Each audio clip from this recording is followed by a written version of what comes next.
भगवान कैसे सबकी सुनता है। संतों ने हमेशा समझाया है कि भगवान किसी एक व्यक्ति के नहीं बल्कि हर जीव के हैं। संसार में करोड़ों लोग अलग अलग भाषाओं में अलग अलग तरीक़ों से भगवान को याद करते हैं। कोई मंदिर में जाकर प्रार्थना करता है, कोई गुरुद्वारे में माथा टेकता है, कोई मस्जिद में जाकर दुआ करता है और कोई अपने घर के शांत कोने में बैठकर मन ही मन अपने मालिक को पुकारता है। फिर मन में प्रश्न उठता है कि भगवान इतने लोगों की एक साथ कैसे सुनते हैं। क्या वह हर व्यक्ति की आवाज़ अलग अलग सुन सकते हैं? इसका उत्तर हमारे भीतर छिपा हुआ है। भगवान को सुनने के लिए केवल कानों की आवश्यकता नहीं होती। भगवान हमारे शब्दों से पहले हमारे भाव को सुनते हैं। हम किसी के सामने अपनी परेशानी पूरी तरह नहीं बता पाते, लेकिन जब अकेले में आंखें बंद करके अपने मालिक को याद करते हैं तो हमारे भीतर का दर्द स्वयं प्रकट हो जाता है। वही सच्ची पुकार है। मनुष्य दूसरे मनुष्य से अपनी बात छिपा सकता है, लेकिन परमात्मा से कुछ भी छिपा नहीं सकता। एक छोटा सा उदाहरण समझिए। एक माँ अपने बच्चों के बीच बैठी हो और कई बच्चे एक साथ अलग अलग बातें कर रहे हों, फिर भी माँ अपने बच्चे की आवाज़ पहचान लेती है। वह यह भी समझ जाती है कि बच्चा खुशी में बोल रहा है या परेशानी में। जब एक माँ अपने बच्चों की आवाज़ पहचान सकती है तो उस परम शक्ति के लिए अपने हर जीव की पुकार सुनना कैसे कठिन हो सकता है। भगवान के लिए ना दूरी है ना समय की सीमा। हम सोचते हैं कि भगवान बहुत दूर है, इसलिए हमारी आवाज़ उन तक पहुंचेगी या नहीं। लेकिन संत कहते हैं कि परमात्मा हमारे भीतर भी मौजूद है। जिस तरह हवा हमारे चारों ओर है और हमें दिखाई नहीं देती, उसी तरह परमात्मा की शक्ति हमारे चारों ओर और हमारे भीतर मौजूद है। इसलिए भगवान को पुकारने के लिए किसी विशेष स्थान की आवश्यकता नहीं है। आवश्यकता है तो सच्चे मन की है। कई बार हम भगवान से प्रार्थना करते हैं और हमारी इच्छा पूरी नहीं होती। तब हम सोचने लगते हैं कि शायद भगवान ने हमारी बात नहीं सुनी, लेकिन ऐसा नहीं है। भगवान सुनते हैं, पर हर प्रार्थना का उत्तर हमारी इच्छा के अनुसार नहीं देते।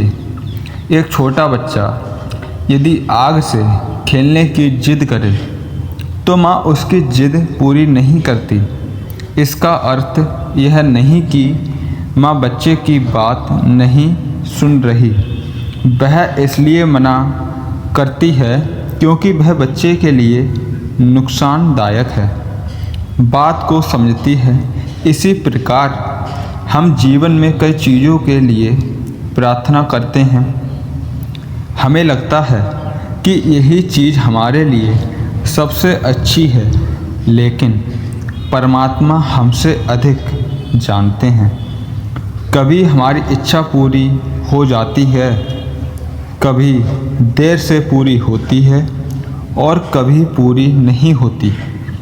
उस समय हमें विश्वास रखना चाहिए कि जो हुआ है उसके पीछे कोई कारण अवश्य है। संतों की वाणी में बार बार यही संदेश मिलता है कि सच्ची प्रार्थना केवल मांगने का नाम नहीं है। प्रार्थना का अर्थ अपने मन को मालिक के सामने समर्पित करना भी है।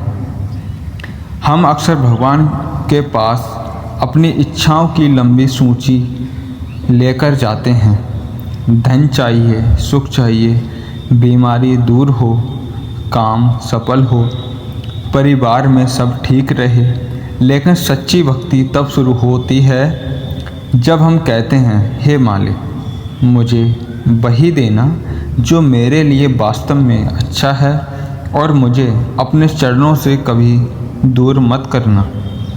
भगवान सबकी सुनता है क्योंकि उसके लिए कोई बड़ा या छोटा नहीं है। संसार में मनुष्य अमीर, गरीब, ऊंच नीच, शक्तिशाली और कमज़ोर का भेदभाव कर सकता है, लेकिन परमात्मा की दृष्टि में हर जीव उसकी संतान है। जिस तरह सूर्य अपना प्रकाश किसी एक व्यक्ति के लिए रोककर नहीं रखता, उसी तरह परमात्मा की कृपा भी किसी एक के लिए सीमित नहीं है।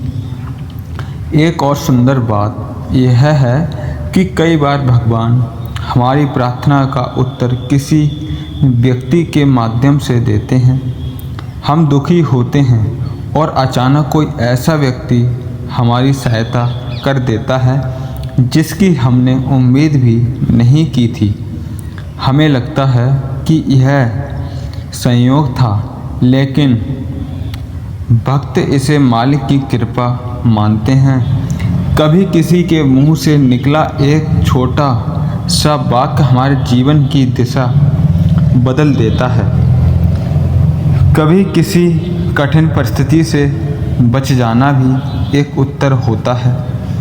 इसलिए यह ज़रूरी नहीं कि भगवान का उत्तर हमेशा चमत्कार के रूप में दिखाई दे।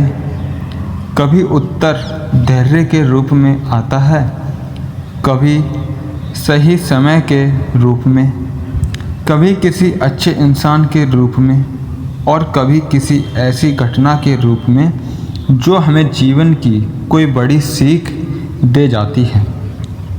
हमें यह भी समझना चाहिए कि भगवान को केवल दुख में याद करना ही भक्ति नहीं। जब जीवन में सब कुछ अच्छा चल रहा हो तब भी मालिक का शुक्रिया करना चाहिए। सुख में उसे भूल जाना और दुख में उसे याद करना हमारी आदत हो सकती है, लेकिन सच्चा भक्त हर परिस्थिति में अपने मालिक को याद करता है। यदि हम चाहते हैं कि हमारी प्रार्थना सच्ची हो तो अपने मन को शांत करना होगा। कुछ समय के लिए संसार की चिंताओं को अलग रखकर परमात्मा को याद करना चाहिए। नाम, सिमरन, ध्यान, सत्संग और संतों की वाणी का चिंतन मन को भीतर की ओर ले जाता है।